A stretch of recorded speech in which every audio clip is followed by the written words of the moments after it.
Our next author is Brad Thor. Brad has been called the master of thrillers, with mysteries that take their inspiration directly from international news. I've actually had the pleasure of sitting next to him at lunch today, and I got to hear many of his terrorism theories, and I think our whole lunch was actually occupied by international news, so I can attest to this firsthand. Brad's stories are so close to these international realities that he is a frequent guest commentator on TV and radio programs to discuss theories of terrorism. Brad has served as a member of the Department of Homeland Security's Analytical Red Cell Unit. And Newsweek put it correctly: anyone who thinks that the only thing to fear is fear itself should meet Brad Thor. I'm proud to announce Brad Thor.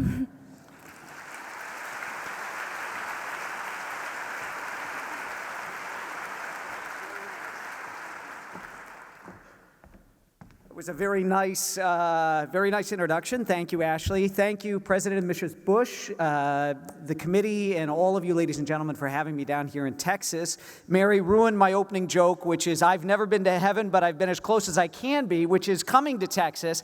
I'm a big fan of this state. Yep. And Mrs. Bush is helping my wife and I find a new home here in Houston. We're talking about moving down here. We had a nice discussion at lunch today. It's funny to be here to talk about writing in this week following April 15th. I bumped into my accountant at the grocery store Saturday, and he said, "What are you doing?" And I said, "I'm at the end of editing some of the greatest fiction that's ever been written." And he said, "Me too." He said, "I'm doing your tax returns." So he sent me off to Texas, said have a great time and talk about your passion, talk about what you love to do. And for me, it's writing. And the two biggest questions any of us get asked as authors are, number one, where do your ideas come from? And number two, how did you get started? Number one's easy. My ideas come in the shower. That's where I get them. It's when I'm relaxed, I'm sitting on the couch, a couple glasses of wine with my wife. But the process of how I became a writer is something I want to share with you tonight, because I'm sure that many of you who love books also love writing. And like I said, this is a question I get asked a lot at book events. Mary, one other thing, Mary said God has a sense of humor. It's funny for me because one of my recent speaking events, I had to follow Pat Conroy, who wrote Prince of Tides, great writer. And I said, I'm convinced now that God does have a sense of humor because he sent a Swede to follow an Irishman to tell stories. I grew up in Chicago. My dad is a no longer active Marine. My mom had flown for TWA. And in our house, my dad went to college on the GI Bill and got into real estate. And in our house, the arts were to make you better rounded. They weren't something that you pursued as a career. But I'd always wanted to be a writer ever since I was a little boy. And when I got out of school, I actually went into television and had done a travel show on public television called Traveling Light. And I did it because the only shows out there at the time were like Rick Steves, and they were encouraging older people who were retired, to see the world. And I'd always thought that seeing the world made me a better American. And I wanted to encourage young people to see the world, to realize how incredibly blessed we are to live in the greatest nation in the history of the world. So I started my fun TV show saying, get a backpack, get a rail pass, go to Europe, and see the world. You're going to have a great time. And met my wife, who was in medical school at the time, and we got married. We were going on our honeymoon, and Rail Europe Group said, for a wedding present, we'd like to give you as many overnight train rides in Europe as you want to. Now, in addition to being Swedish, we have a little bit of Scottish in us, which means I wouldn't cough up a buck if I was choking on it. And to save money on hotel rooms, this is a great idea. Let's go overnight on the train. Now, North by Northwest, James Bond. I loved the romance of the trains and figured this is perfect for a honeymoon. Now, little did I know that my wife gets motion sick. So that absolutely ruined the train experience. Now, I had traveled in Europe. My wife had never left the country before. And I'd had experiences in train compartments where I had people try, some nice people, but we had gypsies who started a hobo stove once, a couple of attempted muggings. And I wanted to marry Meg Ryan, and I did. And I want to protect my beautiful new wife and have her have a nice European experience. So I was able to get private train compartments, except for the very last overnight leg of our trip, which was going to be from Munich to Amsterdam. Now, every step along the way, I'm trying to change the reservation. We'd stop in every little train station, and I would say, has there been a private compartment that's been freed up? Really don't want to have a shared compartment. And my wife finally said, you know what, you're ruining our honeymoon. We're spending more time in these little train stations than we are seeing the sights and really having a romantic time. She said, so no more. She said, you're the one who always says everything happens for a reason and it always works out for the best. And I said, honey, that's what I tell my friends when they won't stop complaining about their problems. That's my polite way of saying, I'm tired of listening to that. And she said, nope. That's it. This is the way it's going to be.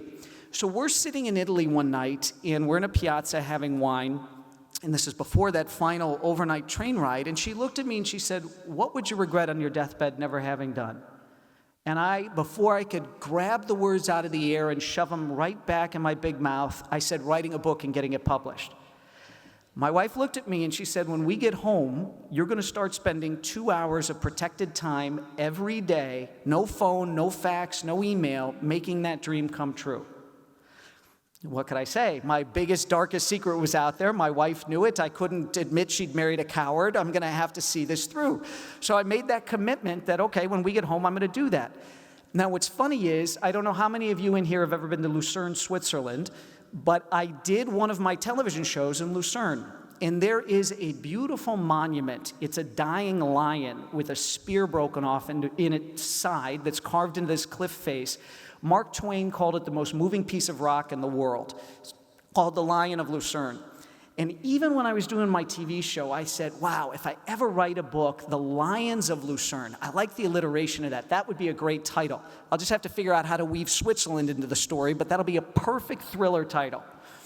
So fast forward to Munich, and I had to learn the hard way that the beer in Germany is much stronger than the beer in the United States. And the next morning, we showed up at the train station next afternoon, and I had an Oktoberfest-sized hangover. I'm dragging my bag, convinced that the people we are going to have to share the train with that night are horrible. I figured Ted Bundy will be in there, Charles Manson. I'm going to have to sleep with, one eye open the whole time. It's going to be horrible, right? And my wife had been saying, don't worry, don't worry. We get into our train compartment. There's a lovely brother and sister from Atlanta, Georgia in there. So 2 wonderful Americans, and they have great taste. They recognize me immediately from my TV show. They're big fans of the show. And, this was pretty nice. So we share some wine with them and some crackers, and I spend most of the night talking with the sister about our shared love of books. And this is one of the things that I love about reading. It is, when you love books, it is a language that crosses all barriers. It doesn't matter how you vote, doesn't matter where you grew up, doesn't matter what language you speak. If you have a love of books, this is something you can share with people, whether it's translations of the book. So we talked all night about books. And she asked me, the sister, she said, her name was Cindy, and she said, well, what are you going to do when you get home? Are you making more episodes of your TV show? And I said, actually, I am going to write a book, and I'm going to get it published, I decided. And she said, oh, that's great, blah, blah, blah, blah, blah. Next morning, we pull into Amsterdam, into the station, and we go to trade business cards. And lo and behold, she's a sales rep for Simon & Schuster. And she says, if there's anything I can do for you when your book is done, be glad to do it.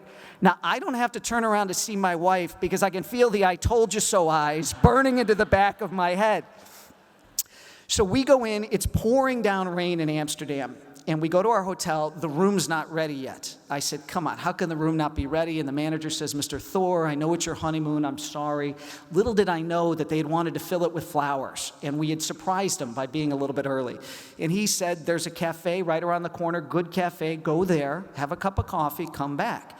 So I'm grumbling over to the cafe saying, oh, this has got to be some deal he does. Rooms are always late. It's his brother-in-law's cafe, sends people over. It's the cynical Chicago guy in me.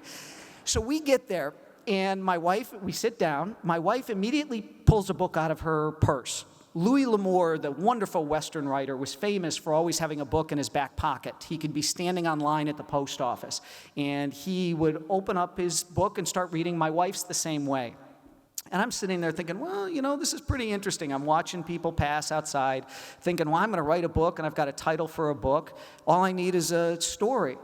And so I'm sitting there, and I look around, and there's a copy of the International Herald Tribune newspaper.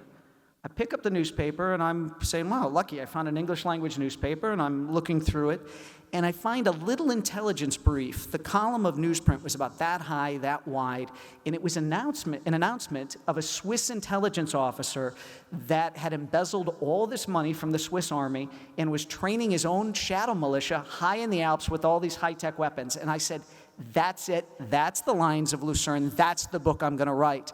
And 12 books later, I'm still with Simon & Schuster, thanks to my good friend Cindy, who I met on the train. Wonderful, wonderful people at Simon & Schuster.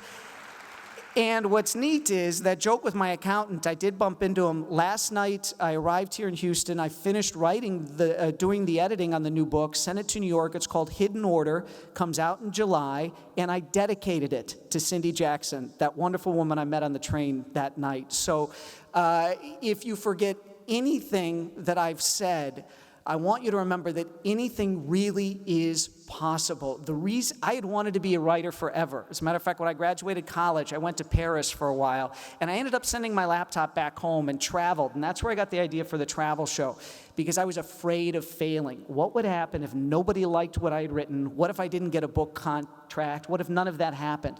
And I really, truly believe that which we are most destined to do in life, we're most afraid of. So once again, thank you everyone for having me here, and thank you for your wonderful, wonderful support of literacy.